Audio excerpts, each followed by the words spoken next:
के दर्शकों का हार्दिक स्वागत करता हूं। सबसे बड़ी बात यह है कि प्रत्येक वर्ष पृथ्वी पर कम से कम 4 ग्रहण लगते हैं। उन 4 ग्रहण में यह चंद्र ग्रहण भारतवर्ष में लगने वाला प्रथम और अंतिम ग्रहण है। इस वर्ष आकाशमंडल में ग्रह मंडल में 4 ग्रहण लगे, लेकिन वो 3 ग्रहणों का प्रभाव भारतवर्ष से बाहर रहा है। यह अंतिम और प्रथम चंद्र ग्रहण है जो भारत भूमि को प्रभावित कर रहा है। देखिए, सबसे बड़ी बात यह है कि चंद्र ग्रहण लगता कब है?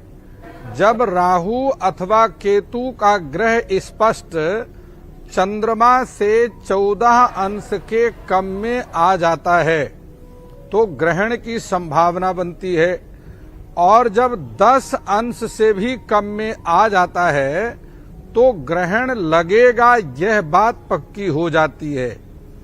देखिए, पृथ्वी पर 2 प्रकार के ग्रहण लगते हैं। एक स्थूल ग्रहण होते हैं और एक सूक्ष्म ग्रहण होते हैं। सूक्ष्म ग्रहण वह होते हैं जो आंखों से दिखाई नहीं देते हैं, लेकिन स्थूल ग्रहण वह होते हैं जिनको आप अपने खुले नेत्रों से भी देख सकते हैं। हमेशा चंद्र ग्रहण पूर्णमासी तिथि में लगता है, लेकिन यह बड़ी बात है कि हर पूर्णमासी को चंद्र ग्रहण नहीं लगता है। जबकि वर्ष में 12 पूर्णमासियां आती हैं, लेकिन शायद किसी पूर्णमासी को चंद्र ग्रहण लगता है। इस वर्ष चंद्र ग्रहण की विशेष महिमा है, विशेष महत्व है, क्योंकि शरद पूर्णिमा जो वर्ष की 12 पूर्णिमाएं हैं, उसमें शरद पूर्णिमा अपने आप में महत्वपूर्ण है, क्योंकि पृथ्वी के सबसे नजदीक चंद्रमा है। भूमेर पिंडः शशांकः ज्ञा कवि रवि कुजे जारकी नक्षत्र कक्षा। पृथ्वी के सबसे नजदीक चंद्रमा है।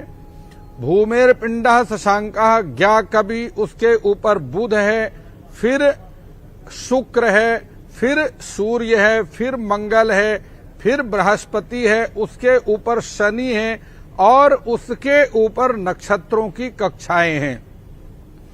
वैदिक ज्योतिष में जो फलादेश है वह नक्षत्रों से किया जाता था, लेकिन पौराणिक युग में राशि और नक्षत्रों के ग्रहों के माध्यम से फलादेश की स्थिति आरंभ हुई।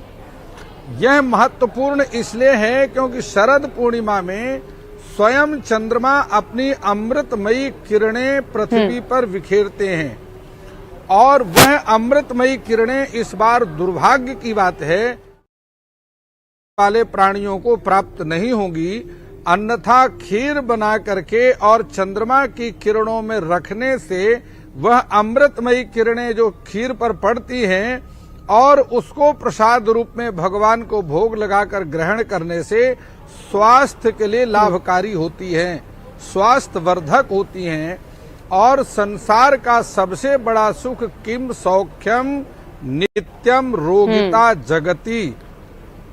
संसार में आरोग्य रहना, मतलब यही संसार का सबसे बड़ा सुख होता है कि साल में पृथ्वी एक दिन होता है प्राणी उस सुख से वंचित साल में एक दिन होता है कि पृथ्वी के लोग ये सोचते हैं कि चलिए एक दिन हम अमृत प्राप्त कर लेंगे अपने परिवार